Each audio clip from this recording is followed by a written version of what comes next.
Okay, hello again, everyone. In this lecture, we're going to spend a little bit of time talking more specifically about the 9 different problems that Nagel talks about throughout the book that we're going to use. If you don't have it already, the name of the book that you need for this course is What Does It All Mean? In this particular text, Nagel goes through 9 different philosophical problems, which are going to be sort of the way that we're going to outline this course, the main central topics that we're going to talk about in this course. And I'm also going to spend a little bit of time discussing why I chose this particular text itself. On the one hand, philosophy can be very, very sort of puzzling and problematic, and it's hard to sort of wrap your brain around all the different and complex issues that could potentially be discussed in an intro to philosophy course. And on the other hand, there's just so many different things to talk about. Philosophy, in a sense, is really a class, an inquiry about everything, right? It's all sorts of different questions, from the big questions to the small questions, right? And so I think this text does a really nice job of focusing on sort of the central issues. In fact, I'm going to read from the introduction here for a minute to reflect what Nagel says about this. Nagel says on page 4, the center of philosophy lies in the certain questions which the reflective human mind finds naturally puzzling. And the best way to begin the study of philosophy is to think about them directly. Once you've done that, you are in a better position to appreciate the work of others who have tried to solve some of these problems, right? I think that it's important to think about that because you might think that in order to really understand or to really grasp some of the issues that we're going to talk about, you need to think about the arguments that we might give for some view, the reasons one might offer for why they hold a particular belief or position about something, right? So if you believe that we have free will, it's not going to be enough just to hold the position, yes, we have free will.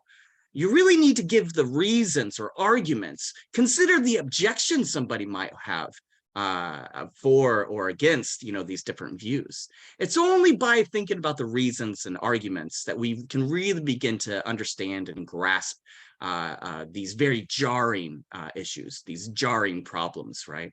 And so since this is a class on philosophy, the problems of philosophy, then I'm going to ask you to consider the reasons and arguments, right? That's going to be something that's required of you.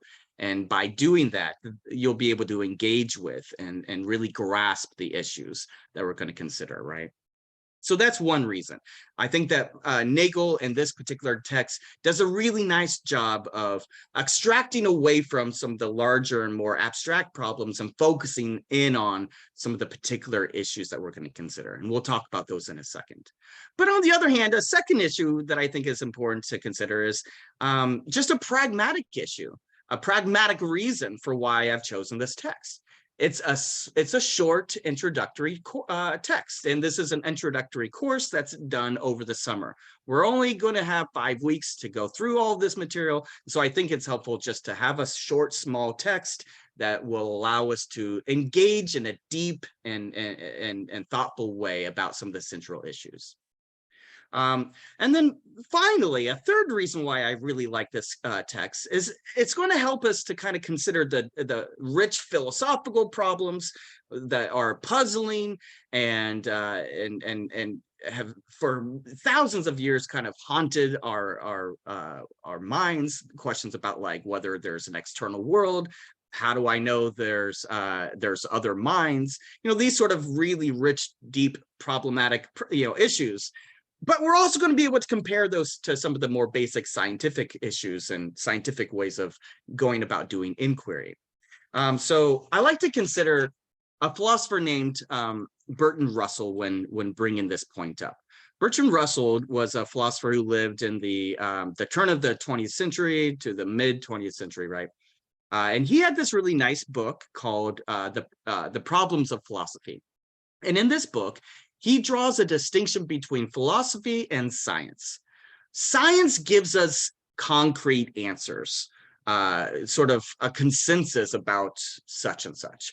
where philosophy is defined by its very uncertainty, right? The reason why certain issues like free will or the existence of God, why these issues remain philosophical problems is because we don't yet have an answer to these problems.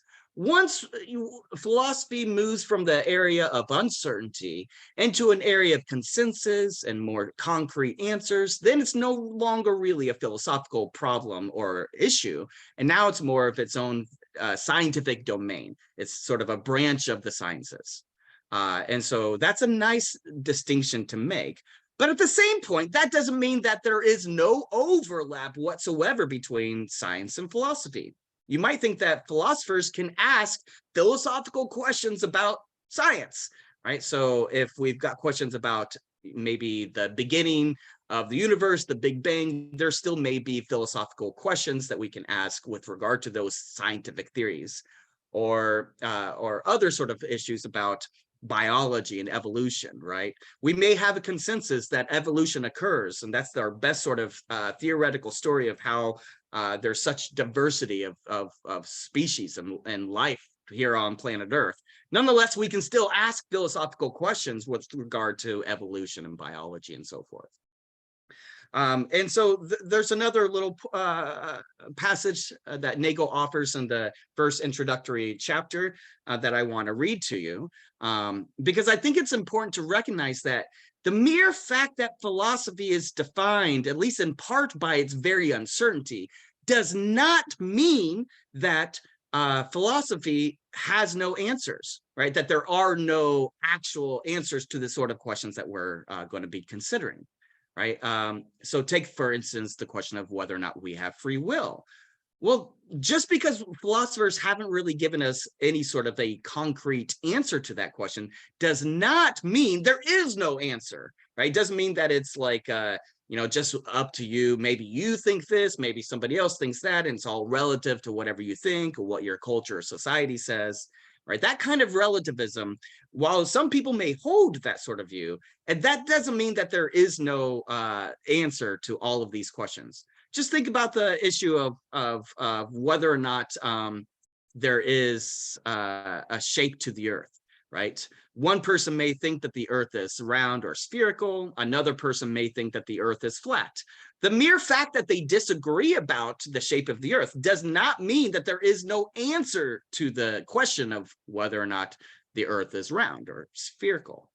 And so this is a point that I want you to keep in mind. The mere fact that these questions don't necessarily have concrete answers does not mean there is no fact of the matter, right? Philosophy is not merely having opinions or holding beliefs. Whatever's true for you is true for you, but it may not be true for someone else. That's not necessarily what philosophy is, right? It's not bullshit, right? It's not merely just talking about things. While that's true, we do talk about things. We ask these deep philosophical questions. That's not all there is to it, right? So Nagel says to us on page 5, he says, the main concern of philosophy is to question and understand very common ideas that all of us use every day without thinking about them, right? So it's not just the big questions, it's, the small questions, the things that we take for granted, right?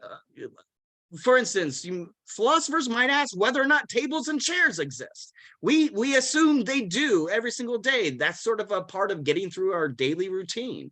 But philosophers are going to not merely take that for granted. They're going to ask, these deep philosophical questions about even something as basic as your belief that there are tables and chairs, right? Again, Nagel says, a historian may ask what happened at some particular time in the past, but a philosopher will ask, what is the nature of time? A mathematician may investigate the relation amongst numbers, but a philosopher will ask, what is a number? A physicist may ask, what are atoms? What are they made of? And what explains gravity? But a philosopher will ask, how do we know there's anything outside of our minds in the first place? A psychologist may investigate how children learn a language, but a philosopher will ask, what makes a word meaningful, right? What is the nature of language? Interestingly, Aristotle thought that we can define a human being in insofar as a human is a rational animal. A human being is an animal with logos, an animal that has the ability to think and to reason and to talk, right? So if that's how we're defining human beings, well, then what does it mean to think and to talk and to use language, right? So that's a philosophical issue. And, so there's these sort of problems that are central to philosophy. And, they're the big questions, but also the basic questions, the assumptions that we oftentimes take for granted in our daily go of things.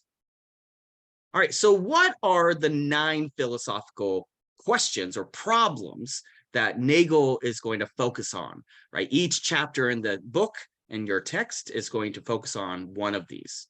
Right, so this comes on page 6 in your text. The first is an epistemological question. It's an issue about, or a problem about, knowledge, or the knowledge of the world beyond our own minds. You might call this skepticism about the external world, right? This is a deep, long-lasting philosophical problem.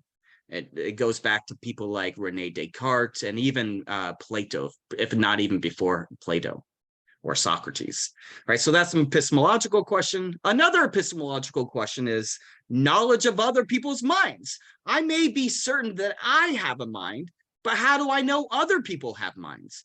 Again, this is a basic assumption that we all take for granted. Philosophers don't take that for granted, right? They want to probe these issues and these problems. Again, these can be dazzling and puzzling, and that's kind of one of the ways you can recognize that you're doing philosophy is insofar as it's difficult to even wrap your mind around it. The third problem we're going to consider is the relation between mind and brain, right? So what is the relationship between, the stuff going on in my skull, between my ears, and my mind? Are they the same thing? Are they different things? Do they causally interact with each other? This is a question dealing with the nature of the mind, right?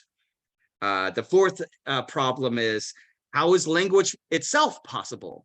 Presumably language is possible since I am communicating, I'm using words to talk with you, and you're going to use language, use words and sentences to answer questions on your online questions, your comprehension checks, right? And you're going to write a paper at the end of this course. You're going to use language to do that. So presumably language is possible, but that seems very mysterious. How is language possible? How are words and sentences meaningful in the first place? Another problem is whether we have free will. I've already brought this up. This is kind of a very ancient yet substantive and rich problematic issue in philosophy, the problem of free will and determinism, right? And then we're going to talk about the basis of morality. You might think it's morally wrong to steal or to cheat, or as Nagel suggests, to sneak into a movie theater. You might say that is morally wrong. But what makes it morally wrong, right? The claim cheating is morally wrong. What makes that claim true? Or you might think that it's morally good. It's a morally right thing to do to help people who are in poverty or people that are starving. What makes it the case that that's a morally good thing to do, right? We're also going to consider the nature of justice.